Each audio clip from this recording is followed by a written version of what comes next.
नमस्कार साथियों, कैसे हैं आप सब लोग। आशा करता हूं कि आप सब लोग बहुत अच्छे होंगे।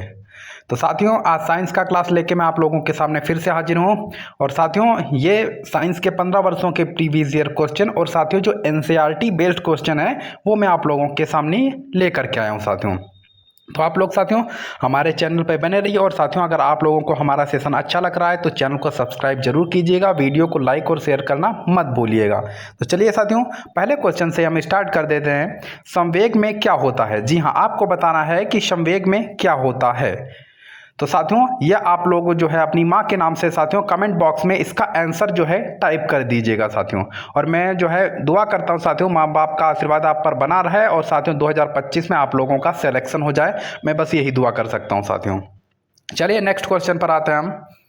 तो पहले क्वेश्चन का जवाब कमेंट बॉक्स में माँ के नाम। दूसरा क्वेश्चन, भट्टियां जैसे अपेक्षाकृत उच्च तापमान मापने के लिए निम्नलिखित में से किस यंत्र का उपयोग किया जाता है? कहने का मतलब यह है कि उच्च तापमान को मापने के लिए किस यंत्र का प्रयोग किया जाता है। तो इसका सही जवाब आपका जाएगा ऑप्शन बी के साथ में। जी हाँ, वो है पायरोमीटर। पायरोमीटर का उपयोग जो है वो उच्च तापमान को मापने में किया जाता है। आप लोग देख सकते हैं आरआरबी एनटीपीसी 7/1/2021 सेकेंड शिफ्ट में जो है ये आ चुका है साथियों। चलिए नेक्स्ट क्वेश्चन पर आते हैं। 3 नंबर का क्वेश्चन है, छाती के आसपास की हड्डियों को क्या कहा जाता है?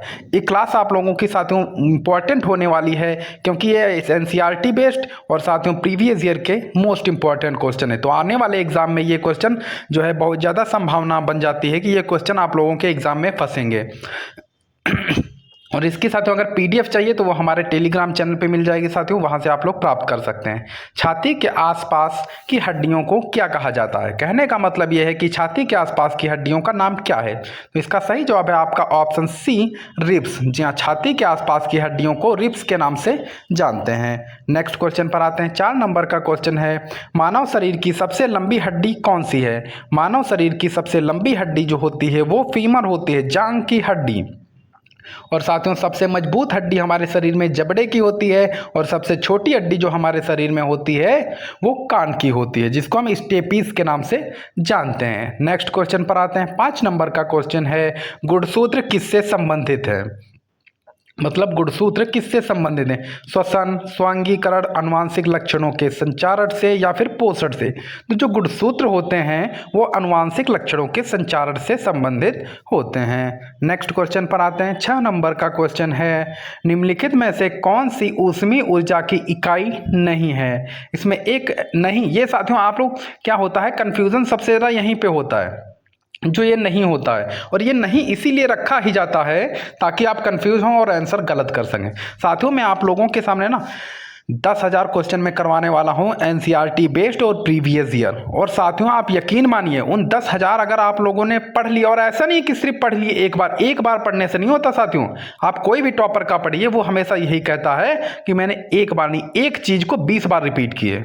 आप समझ रहे हैं? कम पढ़िए लेकिन उसका रिवीजन जरूर कीजिए। रिवीजन मोस्ट इंपॉर्टेंट है क्योंकि सिलेक्शन सिर्फ और सिर्फ रिवीजन के दम पे ही होगा। ये आप लोग जो है जान लीजिए। आप ये समझें कि हर चीज में पढ़ लूँ, हर चीज हर जगह से ज्ञान ले लूँ, नहीं कुछ होने वाला है। यकीन मानिए, फिर आप हमको भी गाली दीजिएगा और दूसरे जिससे पढ़िएगा उससे भी गाली दीजिएगा कि उसकी वजह से नहीं हो। साथियों रिवीजन पे जो है आप लोग ध्यान दीजिए, उसी से सिलेक्शन हो जाएगा। निम्नलिखित में से कौन सी ऊष्मीय ऊर्जा की इकाई नहीं है? तो इसका सही जवाब है ऑप्शन ए, किलोवाट। किलोवाट जो है वो ऊष्मीय ऊर्जा की इकाई नहीं है, बल्कि कैलोरी और वाट, सेकेंड और जूल, ये सब जो है ऊष्मीय ऊर्जा की इकाई हैं। और यह क्वेश्चन जो है आप देख सकते हैं साथियों RRB group D 18/18/2022 third shift में पूछा जा चुका है। नेक्स्ट क्वेश्चन 7 नंबर पर आते हैं। हमारे शरीर में वसा संचायक ऊतक कौन सा है? वसा संचायक ऊतक का नाम बताना है। तो इसका सही जवाब आपका जाएगा ऑप्शन डी के साथ में, एडिपोज ऊतक जो है वो वसा संचायक ऊतक होता है। नेक्स्ट क्वेश्चन पर आते हैं। 8 नंबर का क्वेश्चन है, निम्नलिखित में से कौन सा घटक पत्तियों में हरा रंग प्रदान करता है? तो क्लोरोफिल जो है वो पत्तियों में जो है वो हरा रंग प्रदान करता है। नेक्स्ट क्वेश्चन पर आते हैं। क्लोरोफिल निम्न में से कौन सा तत्व उपस्थित होता है? क्लोरोफिल में कौन सा तत्व उपस्थित होता है? आप देख सकते हैं पहले क्या पूछा था और अब क्या पूछ रहा है। और ये साथियों इसीलिए मैं कहता हूँ कि साथियों प्रीवियस ईयर पढ़ा कीजिए, एनसीईआरटी पढ़ा कीजिए। साइंस में 25 में 25 प्रीवियस ईयर एनसीईआरटी के दम पे आएगा। क्लोरोफिल में निम्न में से कौन सा तत्व उपस्थित होता है? तो इसका सही जवाब ऑप्शन सी के साथ में जाएगा। क्लोरोफिल में जो है मैग्नीशियम तत्व उपस्थित होता है। नेक्स्ट क्वेश्चन पर आते हैं। 10 नंबर का क्वेश्चन है और साथियों मैं टोटल 100 क्वेश्चन कराने वाला हूँ 50-50 की टेस्ट में, समझ रहे हैं साथियों। तो आज 50 होगा और फिर ये कल 50 होगा इस सीरीज का। ये एनसीईआरटी बेस्ड है साथियों। पादप कोशिकाओं की भित्तियों से बनी होती हैं। तो इसका सही जवाब है आपका ऑप्शन सी। पादप कोशिकाओं की भित्ति जो है वो सेलुलोज से बनी होती हैं। नेक्स्ट क्वेश्चन 11 नंबर का क्वेश्चन है साथियों। उस तापमान का मान कितना होता है जो मानव शरीर में सामान्य माना जाता है?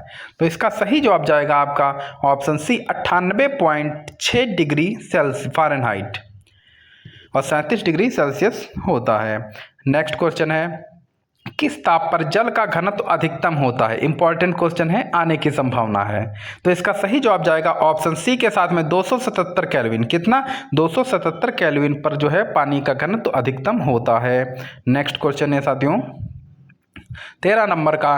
ठोस के पिघलने के दौरान इसका तापमान क्या होगा? मतलब बढ़ जाएगा, घट जाएगा या फिर परिवर्तित नहीं होता है? तो इसका सही जवाब जाएगा ऑप्शन डी के साथ में।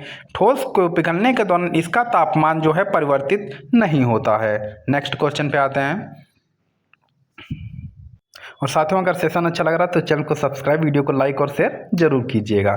दबाव को मापा जाता है। दबाव को किस चीज़ से मापा जाता है? तो इसका सही जवाब है आपका ऑप्शन सी। बल एवं क्षेत्रफल से दबाव को मापा जाता है। नेक्स्ट क्वेश्चन पर आ जाते हैं साथियों। 15 नंबर का क्वेश्चन है। निम्न में से किसमें दिशा और परिणाम दोनों होता है? दिशा और परिणाम जो है वो संवेग में होता है। नेक्स्ट क्वेश्चन पर आ जाते हैं साथियों। 16 नंबर का क्वेश्चन है।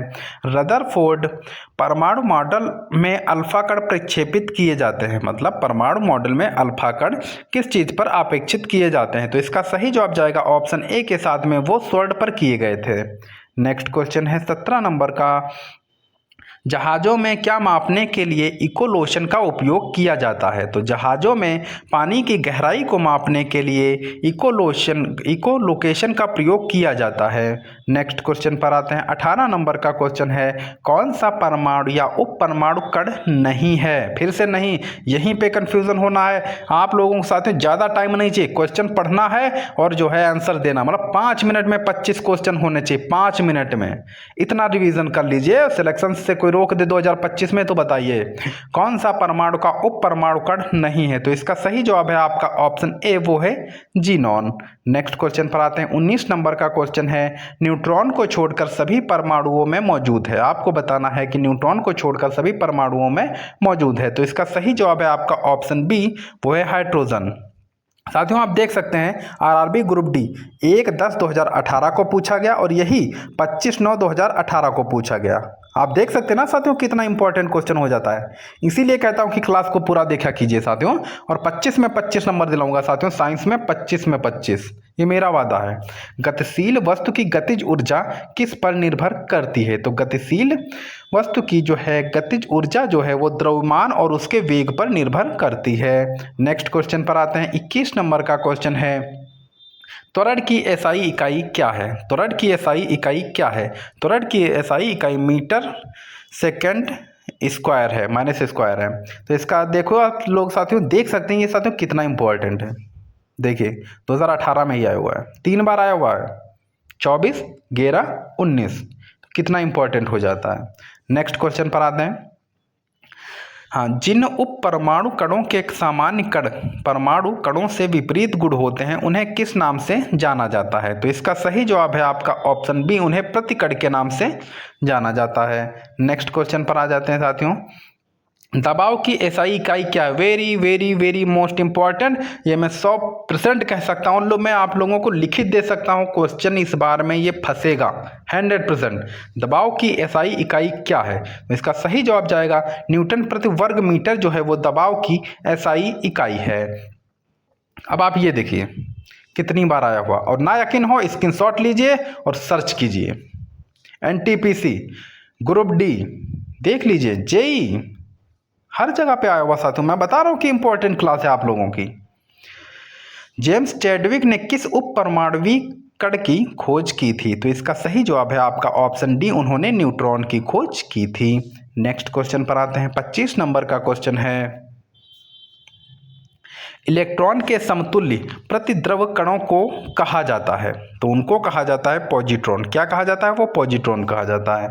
नेक्स्ट क्वेश्चन पर आते हैं, कार्य करने की दर की शक्ति को कहा जाता है? शक्ति की इकाई क्या है ये पूछ रहा है। तो शक्ति की इकाई क्या है? तो शक्ति की इकाई वाट होती है। नेक्स्ट क्वेश्चन पर आते हैं, 27 नंबर का क्वेश्चन है, उद्योग में शक्ति की इकाई है। उद्योग में शक्ति की इकाई क्या है? तो वो है HP, अश्व शक्ति, हार्स पावर। ये उद्योग में शक्ति की इकाई होती है। क्वेश्चन फंसेगा 100%। पता ना, आज ऐसा कोई क्वेश्चन नहीं लाया हूं मैं तो मैं कह सकूँ एग्जाम में नहीं आएगा। साथियों ये क्लास से जो है आप देखिएगा ज़्यादा से ज़्यादा क्वेश्चन फंसने की संभावना, ऐसे क्वेश्चन में लेके आया हूं मैं। ऑटोमोबाइल में यात्रा की दूरी को मापने के लिए निम्न में से किस उपकरण का प्रयोग किया जाता है? तो इसका सही जवाब है आपका ऑप्शन बी, ओडोमीटर का उपयोग जो है किया जाता है। नेक्स्ट क्वेश्चन पर आते हैं, 29 नंबर का क्वेश्चन है, मनुष्यों में जो मांसपेशियों को हड्डियों से जोड़ने वाला ऊतक है तो वो क्या कहलाता है? वो कंडरा कहलाता है। क्या कहलाता है? कंडरा। और लिगामेंट किसको कहते हैं? जो हड्डी से हड्डी को जोड़ता है उसको लिगामेंट कहते हैं, और जो मांसपेशी को हड्डी से जोड़ता है उसको कंडरा कहा जाता है। अच्छे से नोट डाउन कर लीजिएगा। नेक्स्ट क्वेश्चन है, निम्नलिखित में से कौन सी एक अक्षीय हड्डी नहीं है? फिर से नहीं आ गया, ध्यान दीजिएगा। तो अक्षीय हड्डी जो है वो कंधा नहीं है, बल्कि कपाल, मरुदंड और पसली ये सभी जो है अच्छी हड्डी में आती हैं, बल्कि कंधा जो है वो अच्छी हड्डी में नहीं है। 31 नंबर का क्वेश्चन है साथियों, मंदता का अर्थ है, मंदता का त्वरण है। तो इसका सही जवाब जाएगा, मंदता का त्वरण जो है वो ऋणात्मक होता है। ऑप्शन ए बिल्कुल सही है। नेक्स्ट क्वेश्चन पर आते हैं, 32 नंबर का क्वेश्चन है, सामान्यतः परमाणु के नाभिक में होते हैं, सामान्यतः परमाणु के नाभिक में प्रोटॉन और न्यूट्रॉन ये दोनों पाए जाते हैं। सामान्यतः परमाणु के नाभिक में प्रोटॉन और न्यूट्रॉन दोनों पाए जाते हैं। नेक्स्ट क्वेश्चन पर आते हैं साथियों, मानव शरीर में मौजूद सबसे कठोर पदार्थ कौन सा है? तो मानव शरीर में सबसे ज़्यादा मजबूत और कठोर पदार्थ जो है वो दांत की परत होती है, जिसे हम इनेमल के नाम से जानते हैं। क्या कोई बता सकता है कि कितना जो है pH पे जो है मुंह में सड़न पैदा होने लगती है? मतलब कितना pH जब रहता है जब मुंह में सड़न स्टार्ट हो जाती है। नेक्स्ट क्वेश्चन पर आते हैं, 34 नंबर का क्वेश्चन है, मानव शरीर की सबसे लंबी हड्डी कौन सी है? तो मानव शरीर की सबसे लंबी हड्डी जो है वो जांघ की हड्डी है।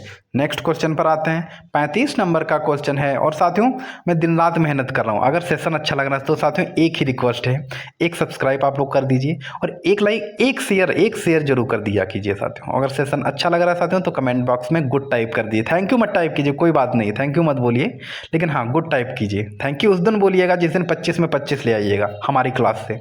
गुणसूत्र किससे संबंधित हैं? श्वसन से, स्वांगीकरण से, आनुवांशिक लक्षणों से या फिर पोषण से? तो इसका सही जवाब आपका जाएगा साथियों, गुणसूत्र जो संबंधित है वो आनुवांशिक लक्षणों से संबंधित हैं। जी हाँ। नेक्स्ट क्वेश्चन पे आते हैं, माफी चाहूंगा साथियों क्वेश्चन रिपीट हो गया, लेकिन क्या हुआ रिवीजन कर लीजिए। निम्नलिखित में से कौन सी ऊष्मीय ऊर्जा की इकाई नहीं है? तो इसका सही जवाब है आपका ऑप्शन डी।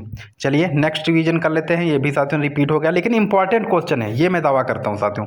विद्युत धारा की SI इकाई क्या है? माफी चाहूंगा रिपीट नहीं है, इंपॉर्टेंट क्वेश्चन है। विद्युत धारा की SI इकाई क्या है? तो इसका सही जवाब जाएगा एम्पियर के साथ में। विद्युत धारा की SI इकाई एम्पियर है। और कितना इंपॉर्टेंट क्वेश्चन है आप लोग देख ही सकते हैं कितनी बार ये आया हुआ है। नेक्स्ट क्वेश्चन पर आते हैं साथियों, ये इंपॉर्टेंट क्वेश्चन है, निम्न में से कौन सा हिस्सा मानव त्वचा का सबसे बाहरी हिस्सा होता है? उसको किस नाम से जानते हैं? एपिडर्मस या फिर डर्मस या फिर हाइपामिस या फिर नर्व फाइबर? तो इसका सही जवाब जाएगा, मानव त्वचा का बाहरी हिस्सा जो है वो एपिडर्मिस के नाम से जाना जाता। ऑप्शन ए बिल्कुल सही है। नेक्स्ट क्वेश्चन पर आते हैं, 39 नंबर का क्वेश्चन है, अनुवांशिक कोड की खोज किसने की? अनुवांशिक कोड की खोज जो है वो हरगोविंद खुराना जी ने की है। ऑप्शन डी बिल्कुल सही है, अनुवांशिक कोड की खोज हरगोविंद खुराना ने की है।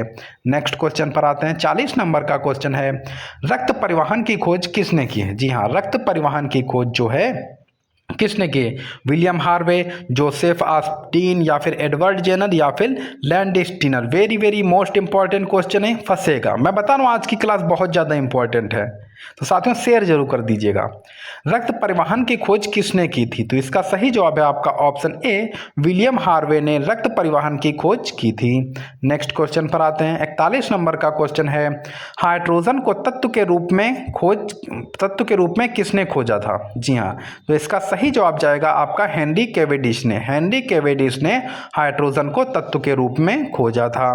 नेक्स्ट क्वेश्चन पर आते हैं। 42 नंबर का क्वेश्चन है, राष्ट्रीय विज्ञान दिवस कब मनाया जाता है? राष्ट्रीय विज्ञान दिवस जो है वो 28 फरवरी को मनाया जाता है। कब मनाया जाता है? 28 फरवरी को राष्ट्रीय विज्ञान दिवस मनाया जाता है। नोट डाउन कर लीजिएगा, इंपॉर्टेंट क्वेश्चन है। नेक्स्ट क्वेश्चन पर आते हैं। 43 नंबर का क्वेश्चन है, द ओरिजिन ऑफ स्पीसीज किसकी रचना है? ये साथियों जीएस में भी आ सकता है क्वेश्चन, फिलहाल साइंस का है। द ओरिजिन ऑफ स्पीसीज किसकी रचना है? तो इसका सही जवाब जाएगा ऑप्शन ए के साथ में, यह रचना चार्ल्स डार्विन की है। The origin of species Charles Darwin की रचना है। नेक्स्ट क्वेश्चन पर आते हैं। 44 नंबर का क्वेश्चन है, सूर्य के द्रव्यमान के 1.4 गुने द्रव्यमान को कहा जाता है। तो उसको क्या कहा जाता है? उसको चंद्रशेखर सीमा कहा जाता है। नेक्स्ट क्वेश्चन पर आते हैं। 45 नंबर का क्वेश्चन है, भारतीय अंतरिक्ष अनुसंधान संस्थान इसरो कहाँ स्थित है? बंगलोर में, त्रिवेंद्रम में, अहमदाबाद में या फिर दिल्ली में? तो इसरो जो है भारतीय अंतरिक्ष अनुसंधान संस्थान 1969, जी हाँ 1969, 15 अगस्त 1969, माफ़ी चाहूँगा ये 19 है, इसकी स्थापना हुई थी और ये जो है बंगलोर में स्थित है। नेक्स्ट क्वेश्चन पर आते हैं। 46 नंबर का क्वेश्चन है, सापेक्षता का सिद्धांत दिया था। सापेक्षता का सिद्धांत किसने दिया था?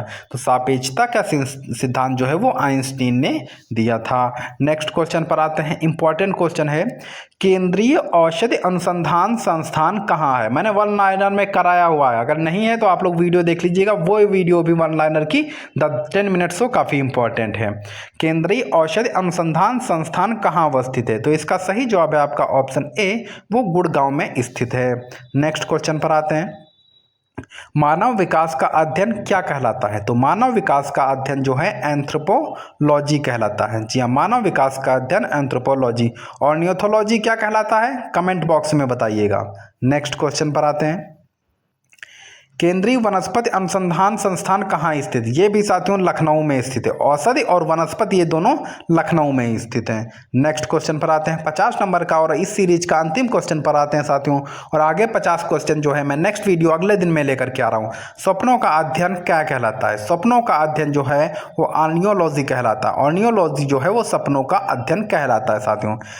25 में 25 आप लोग बस क्या कीजिए, प्रीवियस ईयर मेरे साथ देख लीजिए और जो मैं एनसीईआरटी बेस्ड क्वेश्चन में नए लेकर के आ रहा हूँ उनको साथियों देख लीजिए। पूरी ईमानदारी के साथ पढ़ लीजिए। अगर 25 में 25 ना आए तो आप कुछ भी कीजिएगा मेरे साथ, लेकिन साथियों आपसे यही एक रिक्वेस्ट है कि चैनल को सब्सक्राइब कर लीजिए, वीडियो को लाइक और शेयर जरूर कीजिएगा। और सेशन हमारा आज का कैसा लगा वो आप लोग कमेंट बॉक्स में ज़रूर बताइएगा, ताकि मुझे भी मोटिवेशन मिलता है साथियों। जैसे आप लोगों को जॉब मिलने के लिए पढ़ते हो ना साथियों, हमें भी मोटिवेशन मिलता है कि मैं आप लोगों के लिए मेहनत कर रहा हूँ। चलिए साथियों, आज के सेशन को समाप्त करते हैं यहीं पे। और साथियों ज़्यादा से ज़्यादा लाइक और शेयर कीजिए। धन्यवाद।